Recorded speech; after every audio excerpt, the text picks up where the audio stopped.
Hello tout le monde, j'espère que vous allez bien. Dans cette nouvelle vidéo, on va apprendre ensemble à utiliser les schematics pour faire des constructions dans Minecraft. Alors vous le voyez, j'utilise le mode Holy-Cube Révolution, mais ça n'a pas vraiment d'importance en soi, puisque ça doit fonctionner sur n'importe quel modpack. Donc voilà, on se retrouve dans une survie que je partage avec des potes sur un serveur, et vous pouvez voir que j'ai déjà fait plusieurs constructions en utilisant le principe des schematics. Donc j'ai déjà fait ce moulin qui tourne grâce à des engrenages du modpack Create, et j'ai déjà fait ce super bateau. Alors ça prend pas mal de ressources, ça prend un petit peu de temps, et j'ai décidé de faire ce tuto là parce que moi, quand je m'y suis penché et que j'ai fait des recherches, j'ai jamais trouvé quelque chose de très clair en français. Donc dans ce tuto, je vais vous répertorier tout ce que j'ai utilisé, tout ce que vous avez besoin et comment on va procéder. Donc le premier truc que vous aurez besoin, c'est évidemment un schematics. Donc c'est plus ou moins un modèle ou un template d'un truc que vous allez construire. Donc vous pouvez en trouver sur n'importe quel site en vrai. Là je suis sur MC Build, et il y en a aussi pas mal sur Planet Minecraft. Donc le but c'est de chercher et de trouver le modèle qui vous correspond. Nous pour notre tuto on va choisir cette maison médiévale, voilà, qui est pas trop complexe et par contre qui est livrée avec les intérieurs. Parce qu'il y a certains schematics où l'intérieur est vide. Ici il y a l'entièreté de l'intérieur, donc c'est vraiment top et ça fait vraiment une maison complète. Donc on télécharge le schematics qui s'est téléchargé là en .shem et on aura besoin d'un convertisseur qui va vous permettre de convertir le .shem dans un .nbt, je crois. Évidemment, je vous mets tous les liens en description de tous les sites que j'utilise. On prend notre schematics et on va l'exporter en .nbt single pour avoir un seul fichier en .nbt. Une fois que ça c'est prêt, on retourne sur notre Minecraft et on va avoir besoin déjà de trouver l'endroit où on va construire cette maison.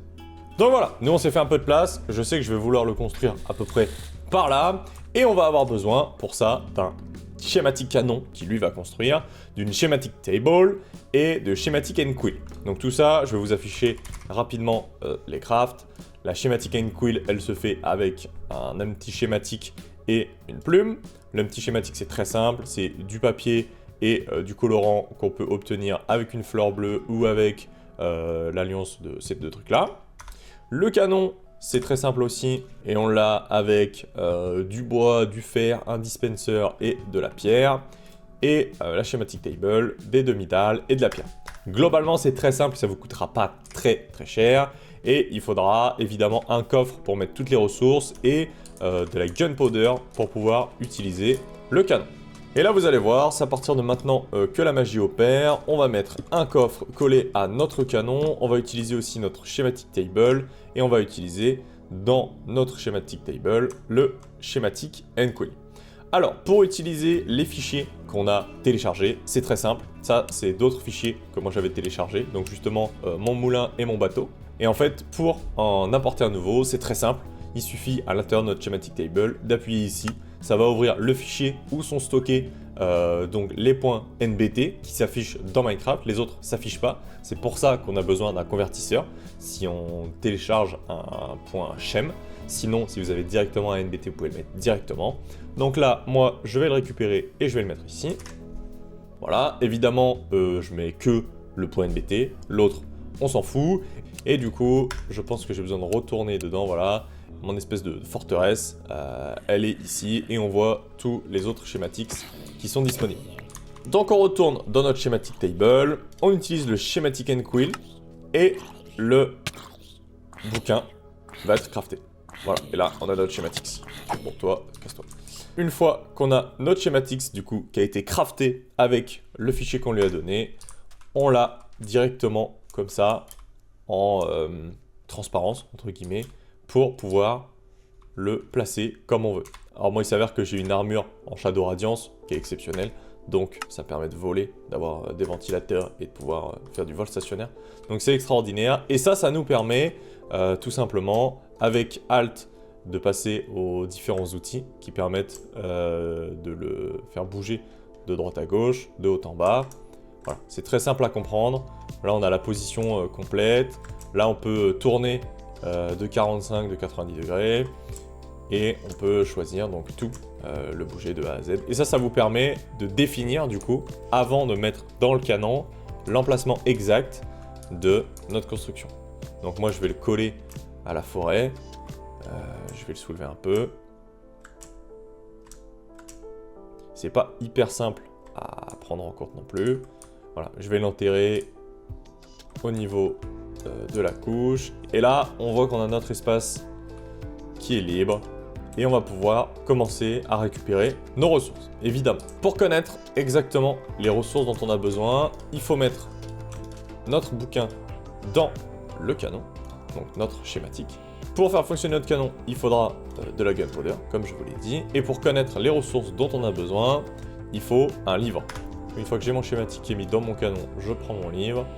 Et là, j'ai mon matériel checklist directement sur un bouquin.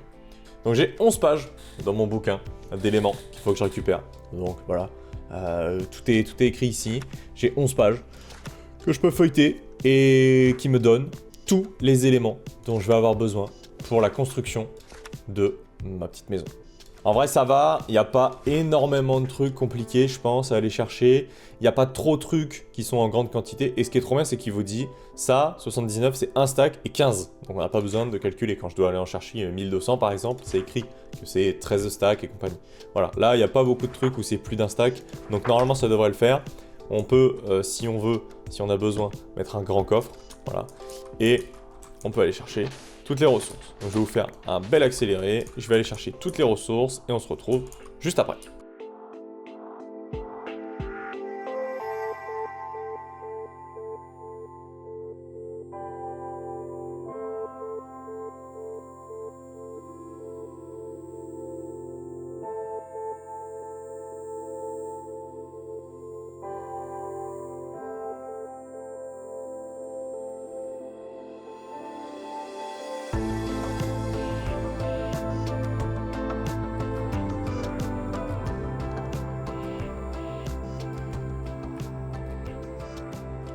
Donc voilà, on se retrouve, j'ai terminé, j'ai récupéré tous les blocs. Bon, en vrai, il y avait quelques blocs qui étaient un peu relous, genre la black concrete, les 2-3 trucs comme ça, ou alors les blocs de stone moussu, là, c'est des trucs un peu chiants. Mais j'ai tout récupéré. Bon, j'ai fait un petit système avec un dispenser, là, c'est pas vraiment, enfin avec un hopper, c'est pas vraiment nécessaire, dans le sens où il n'y a pas énormément de ressources là qui dépassent du grand coffre. Mais sinon, on peut mettre un deuxième grand coffre et ça permet que quand les ressources commencent à partir ici, les ressources qui sont dans ce coffre-là se vident directement dans ce coffre-là. Alors au niveau du paramétrage du canon, je vous le refais rapidement en voix off parce que je me suis un petit peu embrouillé les pinceaux, mais je vous invite à faire comme moi. Cette case-là, elle est cochée pour vous dire que globalement, si y a un emplacement qui est pris par un bloc et qui ne devrait pas être pris par un bloc, lui, il va le casser, il va faire le ménage. Donc ça, c'est très très bien. Et la case que j'ai cochée là juste après va l'empêcher, si elle est décochée, de passer au bloc suivant s'il lui manque un bloc. Par exemple, s'il manque de la terre, et ben au lieu de passer au bloc suivant et de s'y perdre, il va vous demander de rajouter de la terre. Donc ça, c'est quasiment primordial. Et c'est une option que j'avais oublié de cocher, par exemple, quand j'ai fait mon bateau et qui a mis un petit peu le bazar. Mais sinon, voilà, je vous invite à faire comme moi. Et donc, voilà, c'est tout simple. En fait, on a juste à faire play et vous allez voir, ça va se construire tout seul.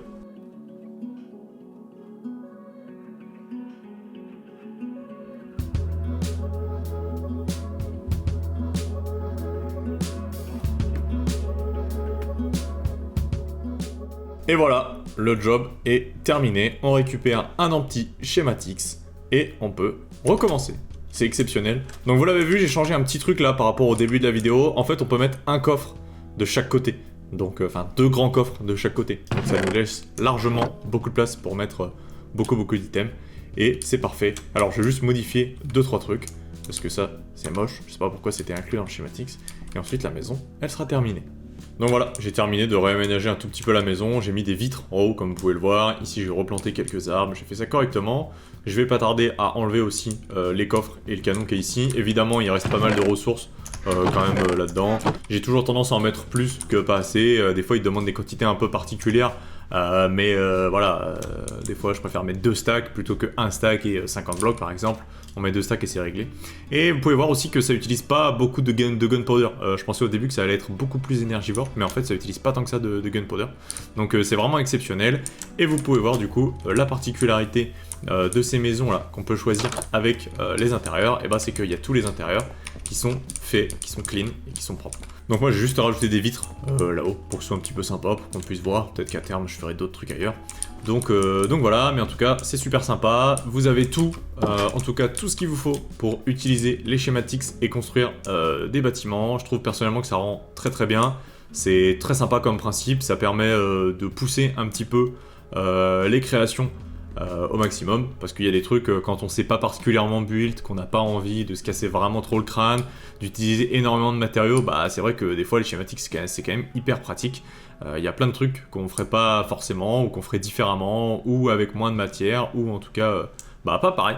Donc je trouve que ça repousse le champ des possibles, et c'est vraiment chouette. J'espère sincèrement en tout cas que cette vidéo vous aura plu. Si c'est le cas, n'hésitez pas à me le faire savoir en commentaire. N'hésitez pas à me mettre aussi le petit pouce bleu, à vous abonner. Dites-moi si vous en voulez plus, si vous voulez d'autres choses, si vous voulez des choses différentes. C'est vrai que des tutos Minecraft, j'en fais pas souvent. Mais là, comme je vous ai dit en début de vidéo, j'ai pas trouvé ce que je voulais et en français.